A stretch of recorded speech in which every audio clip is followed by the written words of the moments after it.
저는 10년 전 남편과 연애 시절 갑작스럽게 왼쪽 난소에 물혹이 터져서 응급수술을 받은 적이 있습니다. 그 이후로 남편과 관계를 하면 방광염으로 늘 고생을 해왔고 지금 남편이 2달간 해외 출장을 가 있는데 며칠 후 돌아올 예정입니다. 그런데 일주일 전부터 계속 왼쪽 난소에 찌르는 듯한 통증이 느껴집니다. 2달간은 방광염이 없었기 때문에 갑작스러운 통증이 이해할 수 없습니다. 내 몸을 항상 순리대로 돌아가게 하는 건 누구일까요? 바로 내 몸을 창조한 텅 빈 근원의 마음입니다. 그런데 남편이 돌아오기 일주일 전부터 난소와 방광에 통증이 생긴다는 건 내 몸이 순리대로 돌아가지 않고 있다는 뜻입니다. 그렇다면 대체 누가 실제 상황이 발생하기도 전부터 내 몸에 통증을 일으키는 걸까요? 여자의 존재를 수치스럽게 느끼는 수치스러운 여자아이가 내 무의 속에 갇혀 있다가 실제로 성관계를 하기도 전에 내 몸에 통증을 일으키는 것입니다. 이 수치스러운 여자아이는 언제 내 무의 속에 갇혀버린 걸까요? 저는 셋째 딸인데 제가 엄마의 뱃속에 있을 때 할머니를 포함한 가족 모두 아들이 태어나기를 원했다고 들었습니다. 자라면서 남동생과도 차별 대우를 받았고 어린 시절 저는 늘 남자가 되고 싶어 머리도 짧게 자르고 여성스러움을 억누르고 살았습니다. 내가 엄마의 뱃속에 들어있을 때 나는 여성성을 수치스럽게 느껴 억눌러 버렸습니다. 그 순간 내 무의식 속에 수치스러운 여자아이라는 자아가 생겼습니다. 내가 나의 여성성을 공격해 억눌러 버린 것입니다. 이렇게 공격받은 수치스러운 여자아이는 세상을 어떻게 느낄까요? 세상을 차가운 곳으로 느낍니다. 저는 어렸을 때부터 몸이 항상 차갑고 수족 냉증에 시달리고 아랫배가 시리고 겨울이 싫었습니다. 그러다가 차가움을 느껴주라는 영상을 보고 거울 앞에서 이 세상이 너무 차갑다. 차가운 게 너무 싫다. 나를 따뜻하게 대해주세요 라고 거울 명상을 며칠간 했는데 어느 날 몸 전체가 오들오들 떨리더니 갑자기 손발이 훅 하고 따뜻해졌습니다. 저는 집에서 방온도를 확인하며 지내는데 그 뒤로는 같은 온도에서 추위를 느끼지 않게 됐습니다. 또 어느 날은 가슴을 찌르는 듯한 소리가 터져나왔는데 그 이후로 명치에 있던 막힘 증상이 풀어졌는지 갑자기 양팔에 찌릿찌릿 전기가 흘러나가는 것이 느껴졌습니다. 그 이후로는 숨 쉬는 것이 한결 편해졌습니다. 내가 수치스러운 여자아이를 공격하는 차가운 살기를 거울 앞에서 텅 빈 마음으로 받아들이니 몸의 차가움은 사라졌습니다. 몸이 따뜻해지면서 명치에 있던 막힘 증상도 풀려나기 시작했습니다. 그런데 나는 아직 수치스러운 여자아이를 텅 빈 마음으로 완전히 받아들이지 못하고 있습니다.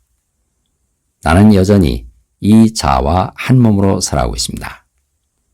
이 자아는 나 자신을 수치스럽게 느끼기 때문에 남편한테 버림받을 거라는 두려움에 떨고 있습니다. 남편이 귀국하고 나서 불안감이 계속 올라옵니다.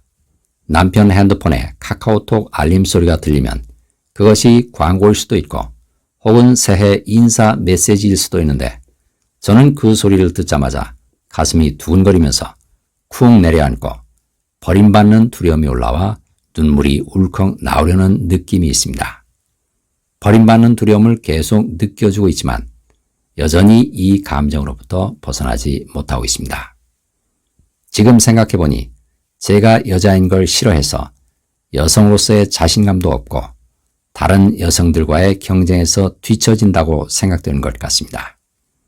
그래서 저의 내면에서 남편이 나를 버리고 젊은 여자를 선택할 것이고 나는 버림받을 거라고 굳게 믿고 있는 것 같습니다. 남편한테 버림받지도 않았는데 버림받을 거라고 굳게 믿는 건 누구입니까? 부모한테 버림받았다고 느끼는 수치스러운 여자아이가 이제는 남편한테서도 버림받을 거라고 두려움에 떨고 있는 것입니다. 하지만 그동안 꾸준히 거울 명상을 해오면서 나는 이 여자아이가 나와는 분리된 존재라는 걸 이미 알고 있기 때문에 절망하지는 않습니다. 그동안의 경험을 통해 내가 포기하지 않고 꾸준히 내 마음속에 억눌려 있는 감정들을 인정해주면 언젠가는 풀려나간다는 걸 체험적으로 알았기 때문입니다. 저는 지난 2년간 거울 명상을 해오면서 빛이 보이는 등의 신비 체험은 없었습니다. 늘 눈물, 기침, 가래, 하품, 방귀가 나오며 감정이 저를 떠나는 걸 경험하고 있습니다. 그러면서 공황장애는 거의 사라졌고 어렸을 때부터 고생해온 비염은 완전히 사라졌습니다. 정말 너무 신기합니다. 모든 질병이 결국 감정과 연결된 것이었다는 걸 알게 됐습니다.